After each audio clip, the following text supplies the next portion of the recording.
जय गुरु जी और सभी संगत को और गुरु जी को नए साल की हैप्पी न्यू ईयर। और हम अपना छोटा सा सत्संग शेयर कर रहे हैं। ओम नमः शिवाय, शिव जी सदा सहाय। ओम नमः शिवाय, गुरु जी सदा सहाय। गुरु जी की कृपा से नए साल में हमारा घर भी शिफ्टिंग हो गया। 28 तारीख से शुरू हुआ था। 28 तारीख से नए घर में हम आ गए थे, आना शुरू किए थे। और गुरु जी की कृपा से सब कुछ अच्छे ढंग से, बहुत सुंदर से सब घर सेट हो गया। 2 से 3 दिन के अंदर में हम लोग नए साल में अपने 1 जनवरी को अपने नए घर में ही हम लोग थे। गुरु जी ने जैसे बोला था कि नए घर की तैयारी कर लो, नए साल में तुम्हारे घर रौनकें लगने वाली हैं। तो संगत जी, गुरु जी की कृपा से गुरु जी ने ही सब वो अरेंज किया था। 5 सालों के बाद मेरे मामा, नानी और मौसी ये लोग आई थी, तो 2-3 दिन वो लोग था। और शायद कहीं ना कहीं गुरुजी की मर्जी थी, क्योंकि उन लोगों के आने से हमारा 50% काम मतलब वो लोग कर दिया। ज़्यादा हम लोगों को परेशानी नहीं हुई, सब कुछ वो लोग मैनेज कर दिया। थोड़ा बहुत हम लोग किए और थोड़ा बहुत वो लोग कर दिया। 50% हम लोग किए, 50% वो लोग मैनेज कर दिया। तो सब कुछ गुरुजी की कृपा से ही हुआ, जैसे गुरुजी ने बोला था। बस सब कुछ कम पैसों में हो गया, लेकिन एक जगह थोड़ा सा मतलब परेशानी आया कि एक प्लम्बर में थोड़ा सा ज़्यादा पैसा बजट से ज़्यादा लग गया। हमारा उस पर उम्मीद नहीं था, लेकिन उसमें ज़्यादा लग गया, पर जैसी गुरुजी की मर्जी। और उसके बाद सब कुछ अच्छे से हो गया और वो लोग 4 तारीख को चले गए। और अब हम 8 दिन से घर में हैं, क्योंकि पिछले संडे को से जो घर पे है शिफ्टिंग की वजह से, तो ये आज संडे हुआ।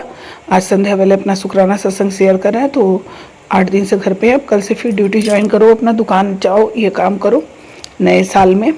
तो एक और चीज़ हुआ था संगत जी की, एक बार पहले मतलब कल हमारे घर गुरुजी आए, क्योंकि इसके पहले भी मतलब जब हम गुरुजी से जुड़े थे तो गुरुजी ने बोला था कि हम तुम्हारे घर आएंगे, तुम्हारे घर आएंगे।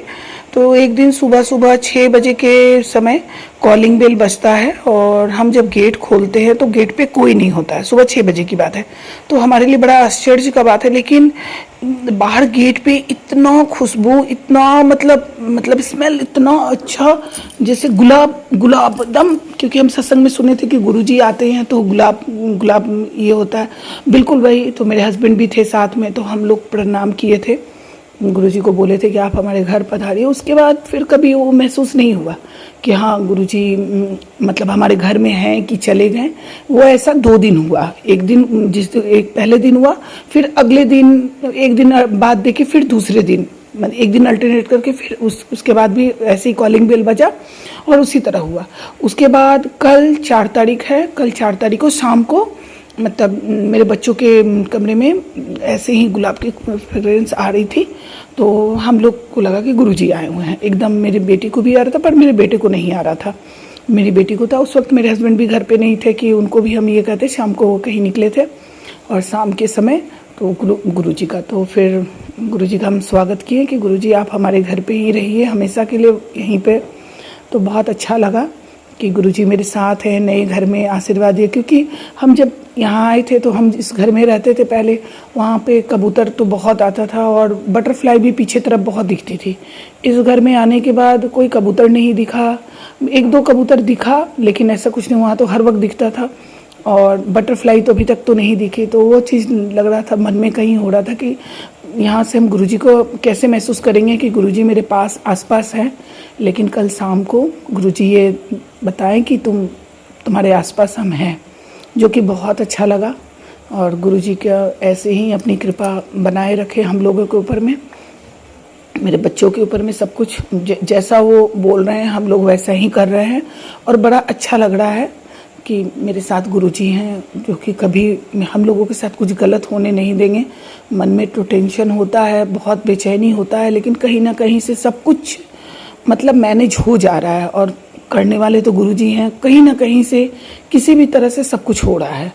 तो गुरुजी 2024 में हमारा बहुत ही ख़राब बीता है, बहुत ही ज़्यादा, बहुत परेशानी, बहुत बात सुनना, लोगों का ताना सुनना सबकी। तो हम चाहते हैं गुरुजी, बस आपसे यही विनती है कि 2025 मेरे लिए बहुत अच्छा हो, सब कुछ पहले की तरह वापस से ठीक हो जाए समय। बहुत पैसों की परेशानी है, वो सब कुछ वो तो आप देख ही रहे हैं और सब कुछ आप ही कर रहे हैं। उसके लिए हम नहीं बोलेंगे कि गुरुजी पैसों की परेशानी है, चाहिए है, क्योंकि कोई चीज़ आप कमी होने नहीं दे रहे हैं। जैसा चाह रहे हैं, जैसी इच्छा है मन में, वो सब पूरी कर रहे हैं आप। कोई भी चीज़ ऐसा नहीं है, अभी जैसे मेरे मन होता है ये खाना है तो वो भी खा लेते हैं, ये करना है तो वो भी कर लेते हैं। बस एक इच्छा पूरी नहीं हो रही है कि बड़े मंदिर आना है, और उसके लिए मौका नहीं मिल रहा है और ना ही कुछ जुगाड़ हो पा रहा है कि हम बड़े मंदिर आए। बहुत इच्छा है मेरा बड़े मंदिर आने का, बहुत मन में बेचैनी है कि वहाँ हम आए, और पता नहीं क्यों ऐसा लग रहा है कि वहाँ आने के बाद सब कुछ ठीक हो जाएगा, सब कुछ ठीक हो जाएगा। तो गुरुजी आप बस अपनी कृपा ऐसी ही बनाए रखिएगा, और जो हम आपसे अरदास किए हैं गुरुजी, वो उसको भी आप थोड़ा सा अपने ध्यान में रख के उसको भी जल्दी ठीक कर दीजिए, क्योंकि कहीं ना कहीं आपको भी पता है कि वो प्रॉब्लम बहुत बड़ी है। तो बस मेरा यही कहना है गुरुजी, और बाकी मेरे दोनों बच्चों को, मेरे हस्बैंड को और मेरे भाई के ऊपर आप अपनी कृपा दृष्टि बनाए रखिएगा।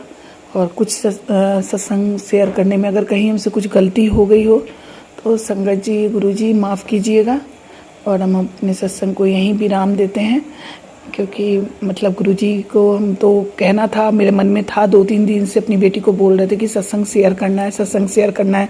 गुरुजी की कृपा से मेरा घर सब कुछ अच्छे से हो गया, कोई परेशानी नहीं हुई। तो हम बोले कि नहीं, हम करते ही हैं।